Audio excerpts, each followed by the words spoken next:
Assalamualaikum warahmatullahi wabarakatuh. Halo semuanya, perkenalkan di sini kami dari kelompok 12 dengan saya Ira Cantika Tri Iswanti NIM 267 dan teman saya Finandita Putri Utami NIM 269. Nah, di sini kami akan mempresentasikan materi tentang anak berkebutuhan khusus ADD atau ADHD. Yang pertama yaitu pengertian ADD atau ADHD. Nah, ADHD ini singkatan dari Attention Deficit Hyperactive Disorder, yaitu suatu sindrom neuropsikiatrik yang banyak terjadi pada anak-anak.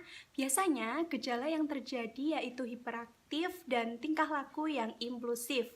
Nah, ada beberapa hal yang harus diperhatikan terkait kemunculan gejala ADHD ini. Seperti yang pertama, ada gejala hiperaktivitas. Yang kedua, ada gangguan yang secara klinis signifikan di dalam fungsi sosial, akademik, atau pekerjaan. Yang ketiga, gejala-gejala tidak terjadi selama berlakunya PDD, skizofrenia, atau gangguan psikotik lainnya, dan tidak dijelaskan dengan lebih baik oleh gangguan mental lainnya. Selanjutnya, faktor penyebabnya. Yang pertama ada faktor genetika. Beberapa penemuan menunjukkan bahwa peran gen-gen tertentu dapat menjadi salah satu faktor penyebab ADHD. Yang kedua yaitu faktor neurobiologis, yaitu faktor ini tidak langsung mempengaruhi atau berhubungan dengan simptom-simptom ADHD. Adapun kondisinya yaitu yang pertama, peristiwa pasca kelahiran, yang kedua, keracunan kandungan timah, yang ketiga, gangguan bahasa dan pembelajaran. Yang keempat, menurunnya kemampuan anak ADHD pada tes neuropsikologis yang dikaitkan dengan fungsi lobus prefrontalis. Kemudian, faktor selanjutnya, faktor diet, alergi, dan zat timah. Adapun zat tambahan ini bisa berupa penyedap rasa tambahan, bahan pengawet, dan gula yang digunakan untuk ibu-ibu pada saat memasak. Selanjutnya ada penanganan untuk ABK ADD atau ADHD. Yang pertama ada aspek interaksi sosial, yaitu dengan anak senantiasa diajak berkomunikasi. Yang kedua, memahami karakter anak.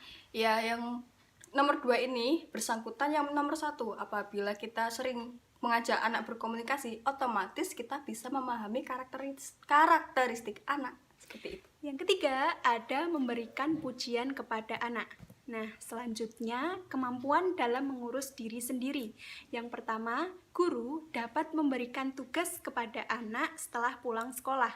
Kemudian, orang tua dapat membantu anak dalam keperluan sekolah. Lalu, guru juga memberikan satu tugas terlebih dahulu untuk dikerjakan anak. Selanjutnya, ada masalah dalam mengerjakan tugas.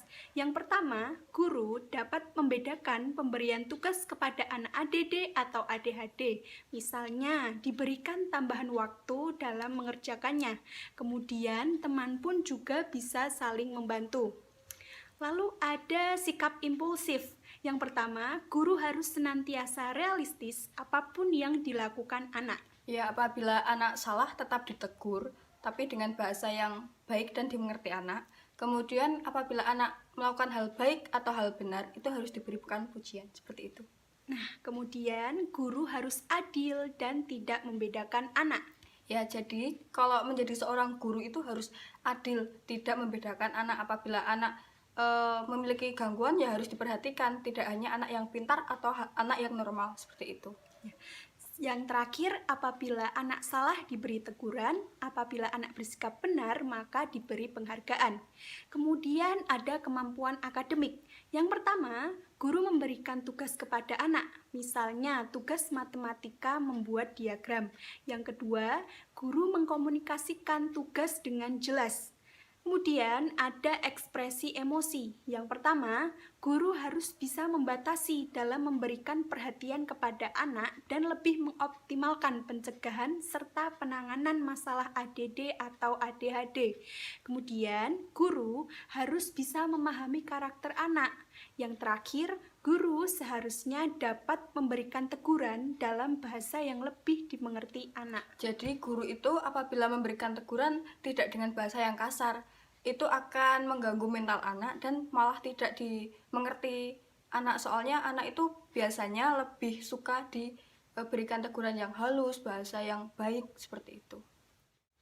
Selanjutnya, jenis ADD atau ADHD. Yang pertama, tipe anak yang tidak bisa memusatkan perhatian, sangat mudah terganggu perhatiannya, cenderung suka melamun, dan biasanya terjadi pada anak perempuan. Kemudian yang kedua, tipe anak yang hiperaktif dan impulsif. Tipe ini banyak terjadi pada anak-anak kecil. Kemudian yang ketiga, tipe gabungan. Anak ADHD sangat mudah terganggu perhatiannya, hiperaktif dan impulsif. Kebanyakan terjadi pada anak-anak. Kemudian, ADD atau ADHD ini memiliki kriteria. Yang pertama, kurang perhatian. Ciri-cirinya seperti sering gagal memperhatikan baik-baik terhadap sesuatu yang detail dan ceroboh. Ini tuh biasanya anak-anak yang mengalami ADHD ini kan ceroboh banget nih. Jadi tidak bisa memusatkan perhatiannya dengan baik. Jadi dia ceroboh seperti itu. Yang kedua, mengalami kesulitan dalam memusatkan perhatian terhadap tugas atau kegiatan yang dilakukan. Kemudian, dia tidak mendengarkan jika diajak bicara secara langsung. Lalu, dia juga tidak memperhatikan perintah guru dan sering kehilangan barang. Ya, soalnya kan tadi udah dijelaskan tadi yang nomor 1.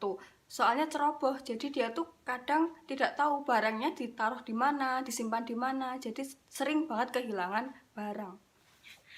Kriteria kurang perhatian ini juga mudah bingung. Dan yang terakhir, dia menjadi cepat lupa dalam melakukan kegiatan sehari-hari. Ya, karena dia tidak bisa memusatkan perhatiannya dengan baik, jadi dia cepat lupa.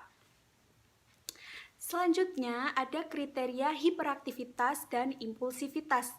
Nah, hiperaktif ini memiliki ciri-ciri yang pertama, tangan dan kaki tidak bisa diam. Kemudian dia juga senang berlarian, lalu mengalami kesulitan dalam bermain. Dan dia itu bergerak seolah-olah dikendalikan oleh motor. Dan dia juga sering berbicara. Lalu ada kriteria impulsivitas dengan ciri-ciri 1. Seringkali memotong pembicaraan orang lain. Yang kedua, mengalami kesulitan dalam kesabaran. Dan yang terakhir, senang mengganggu orang lain. Ya, tadi kan dijelaskan nih, sering memotong pembicaraan orang lain. Karena dia itu tidak bisa memusatkan perhatian kan. Jadi dia tuh gerusa-gerusu, ceroboh, pengennya kayak memotong pembicaraan orang lain gitu. Kemudian mengalami kesulitan dalam kesabaran. Ya dijelaskan tadi, dia itu memang ceroboh dan tidak bisa memusatkan perhatiannya. Kemudian senang mengganggu orang lain karena memang itu ciri-ciri dari hiperaktif dan impulsivitasnya. Seperti itu. Nah, itu tadi semua materi tentang anak berkebutuhan khusus ADD atau ADHD. Sekian dan terima kasih. Jangan lupa tetap semangat, jaga mood, jaga kesehatan. Sekian, wassalamualaikum warahmatullahi Wabarakatuh. Dah.